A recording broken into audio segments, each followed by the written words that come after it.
It's not lost on me that you have X-Men 97, who Bo DeMaio was the showrunner, and now you have your friendly neighborhood Spider-Man, and Jeff Trammell is also the showrunner. Two black men, and you have probably some of the greatest Marvel cartoons ever. So you know what that means? Marvel, hire more black people.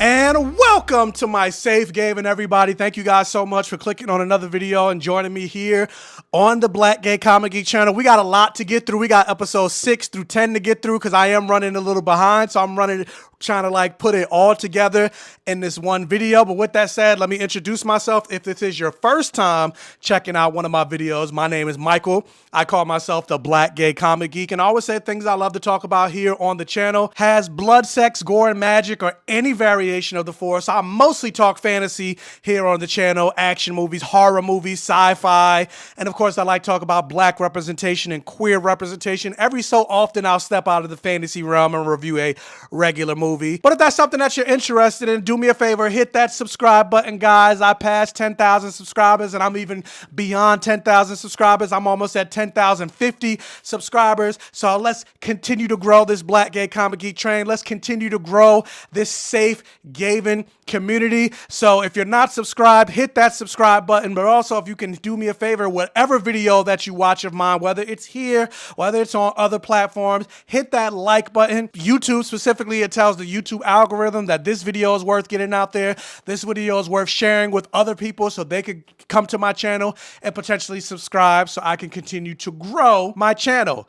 So with that, guys, like I said, we're here to talk about your friendly neighborhood Spider-Man episodes 6 through 10. I'm obviously not going to do like a play-by-play replay of every single episode. Then this video is going to be forever. But I'm just going to give my general thoughts of like what happened in each episode and then my thoughts of this season, first season overall. But really quickly, I also wanted to address this from what I said in my intro about Bo DeMaio and Jeff Trammell both being black men. I also want to give a special shout out, and this is somebody I made a video about and I posted here as well, but Larry Houston, who was the original showrunner of the X-Men 90s cartoon series, and part of the reason a lot of people bring up the X-Men 90s animated series in such high regard, it's a lot of it on another black man's shoulders, Larry Houston. So again, Marvel, hire more black people, especially in your animated realm. So with that said, guys, we're going to be full spoilers for these 4 episodes. So episode 6 is Duel with the Devil, 7 is Scorpion Rising, 8 is Tangled Web, 9 is Hero or Menace, and number 10 is If This Be My Destiny. So like I said, everything that I'm saying, like there's going to be running and jumping around because I'm talking about things that are, you know, from my thoughts of these 6 episodes in general. But let me say this. Once we got to the end of the season, I got to say Nico is a hypocrite. That's like the first thing that I wanted to get out that's fresh in my mind, because when you think about episodes 6, 7, and 8 and things like that, where Nico, she's not talking to Peter because she's upset that he was keeping this huge secret from her, and the fact that he's Spider-Man, only to find out that she's been keeping this huge secret from him. Because I thought, like, especially when you saw that one moment where she was, I think it was in episode 7 or 8, I don't remember what episode it was, but where Harry Osborn and Nico were driving, they were having that drag race, which I'm just like, this is how you know it's fictional, because there's nowhere in New York where you can have a race, a car race, and it's no traffic. There's nowhere in New York that can happen. I don't care what time of day it is, you're going to run into some level of traffic. And so, but when her amulet lit up and she was able to like avoid that car or whatever, and it saved her life, I was like, oh, so this is going to be the origin of Nico maybe getting her powers or something along those lines. It's like, no, you get to that last episode, you find out she's already had powers. She already knows about her powers, and she's been keeping a secret. And then after after making that promise to Peter, no more secrets, and yet she's keeping a secret. I was like, pot calling the kettle black, Nico, like hypocrite. It's no different than like, and of course this is TV drama, so of course you're gonna see it, but like a spouse will admit or whatever that they're cheating on their other spouse, and then that other spouse is pissed off and upset, only to realize that that spouse that's upset is also cheating as well. So like, y'all are both doing some trifling stuff. Like, y'all are both lying. Y'all are both keeping secrets. Granted, one is nowhere near as egregious as the other, but I'm just like, but still, hypocrites all around. But with that, the thing I like about this show is you're seeing, granted, I still wish it was more than 10 episodes, but you're starting to see Peter eventually becoming the hero that we know. With great power comes great responsibility. He's eventually coming into that because Norman Osborn dropped a kind of switch on the phrase, with great power comes great respect. And you see Peter trying to live up to what he thinks being a hero is based on what Norman Osborn thinks being a hero is. And a lot of that has to come with the fact that he's this businessman. So yeah, he has to have respect of his community. And then also he has this like tit for tat going on with Norman Osborn. And then he also mentioned that he doesn't like Tony Stark, and Tony Stark is also a prominent billionaire in this world. And funny enough, in trying to live up to the ideals of Norman Osborn, he almost crosses the line. But ironically enough, it was Lonnie, who is crossing a line as well, that prevented him from doing that. And I feel like in this show, Lonnie and Peter are basically two sides to the same coin. Peter Parker and Lonnie are pretty much almost the same person. The biggest difference between Peter and Lonnie is Lonnie has, like the Lady Gaga song, he lives for the applause. Lonnie wants to be admired. Lonnie basically wants to be praised, where Peter, on the other hand, he just wants to do the good thing. He doesn't care about the praise. That's also why he wears the mask. He doesn't want people to know who he is, because he doesn't do it for the admiration. Whereas Lonnie, he's doing things because he wants to, granted, he wants to do good things, but he wants people to see him as a good person. He wants people to see him as a savior. That's why he'll do things like offer to pay for people's lunch, knowing that he don't got the money. And instead of admitting it, he'll just go without eating himself. He'll save his brother to get out of the gang and put himself on the line. Or like even in this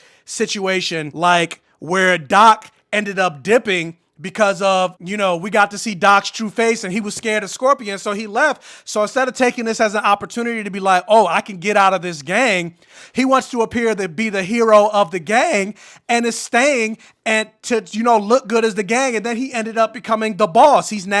We're seeing him start to become the Tombstone that we know from the comics. Even to the point that by the end of the episode, we're seeing his skin change, because in the comics, Tombstone is gray. And that's because in the comics, the character is albino.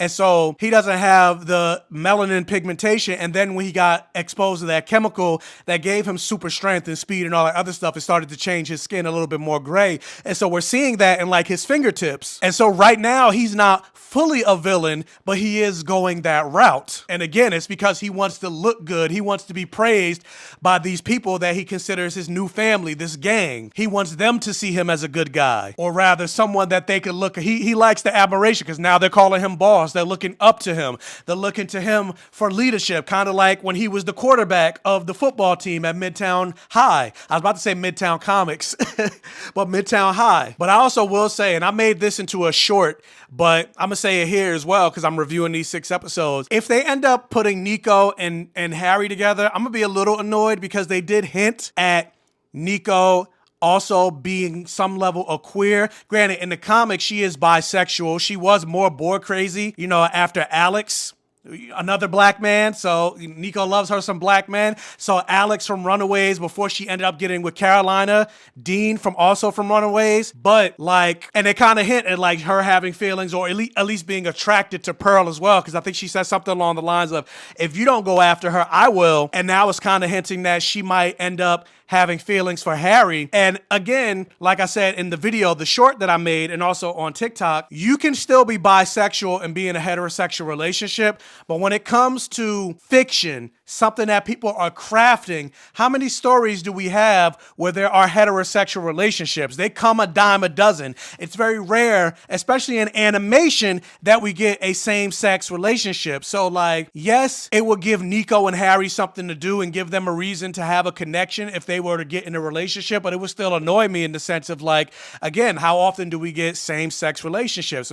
Especially same-sex in terms of like male relationships. It's more likely that we'll get like woman-to-woman relationships because that gives straight men something to be like, ooh, two women, that's hot. And again, especially in animation, because like even when they think about Avatar: The Last Airbender, there's a lot of queer, not a lot, but there's a decent amount of queer women avatars. Like you got Korra and why am I drawing a blank? Korra and Asami. You got Kyoshi and Rangi. I believe Fire Lord Sozin, his sister was in a queer relationship with another airbender. So that's 3. And then I think there's another one, but they're all women to women relationships. But like there's no avatar, a male avatar that's in a same-sex relationship or male character in a same-sex relationship in the Avatar world that I know of. Even when you think about the live-action Avatar: The Last Airbender, they did Omashu, Oma and Shu. There were 2 women that were in a same-sex relationship that created the city of Omashu. They did change that from the animated world. It was a man and a woman,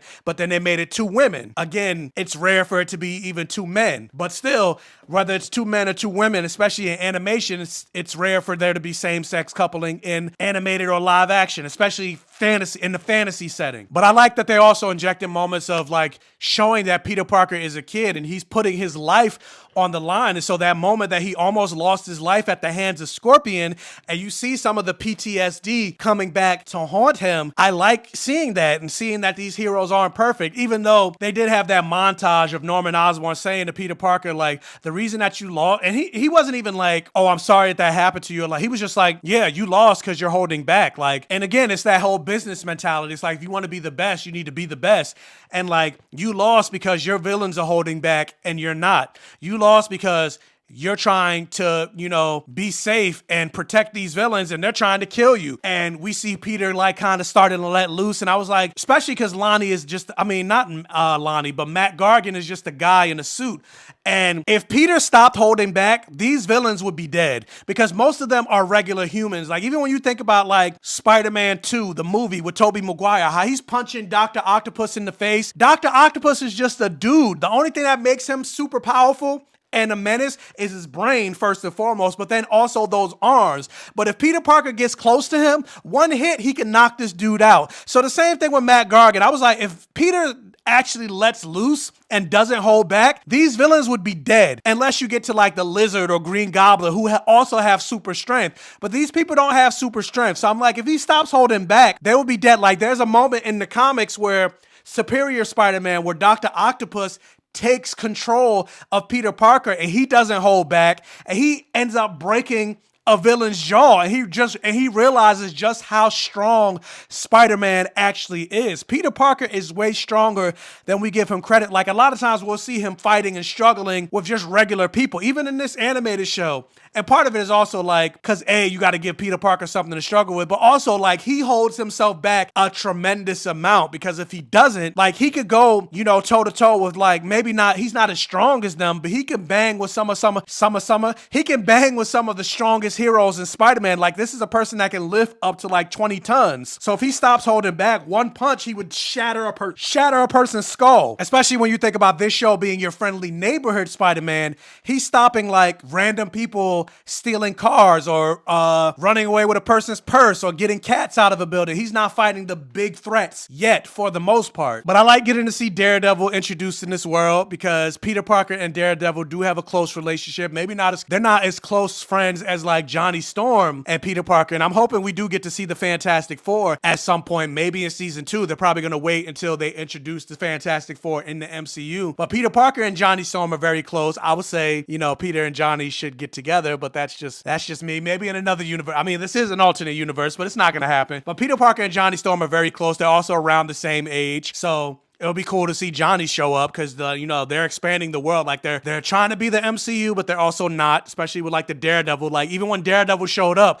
they played the Netflix Daredevil theme. And so it was cool to get to see Daredevil go toe to toe with Spider-Man and be able to like one up him with his radar sense, which I believe his radar sense is even more powerful than Spider-Man's spider sense. And even with this, like they do kind of tease or show moments of like Spider-Man having a spider sense. Like there was a moment where Scorpion showed up up in episode 10, I think, and his spider sense warned him. But then there's other moments where he doesn't get, like, his spider sense doesn't go off. And I'm just like, does he have spider sense or not? But yeah, but I'm really liking this show. And then finding out that, like, the whole twist of, like, Spider-Man making himself kind of like in, like, the Flash sense in certain realities or in certain incarnations, Barry Allen is the lightning that gives himself his powers in the past. It's kind of the same thing. Like, because Doctor Strange ends up going to the past, and it's just like Spider-Man being around creates the spider that ends up biting him. And so it's kind of like this whole head trippy time travel thing.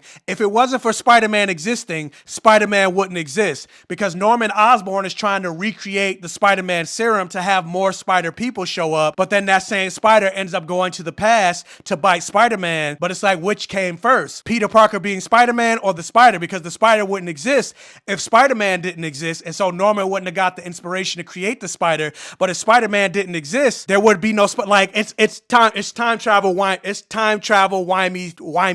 It's kind of like the whole idea of, like, if you go to the past to kill your grandfather, then technically you wouldn't exist. So how did you go back to the past to shoot your grandfather? Like, there's no way for you to have done it. But again, time travel. Sometimes like, if you think about it too much, it gives you a headache. So I don't necessarily think they should have gone that route, but the way they did it was cool. It was interesting. I like seeing it. And again, with the MCU showing that Doctor Strange, his Eye of Agamotto is the time stone. And so we see that there are Infinity Stones in this world. So is that going to come into play? Maybe not in Spider-Man. That's probably something that he might not be big enough for an Infinity Stone, but we see it exists. But also a twist that I didn't expect coming was at the very end, when we see that Peter Parker's father is still alive and he's in jail. Does Peter know that his father is alive, or does he think his father is dead? Or like, and then so is his mother, where's his mother? Like, I'm assuming his mother's not around, because in the comics his parents worked for S.H.I.E.L.D. They were CIA agents, and I believe they died on the job, and so he has his connections there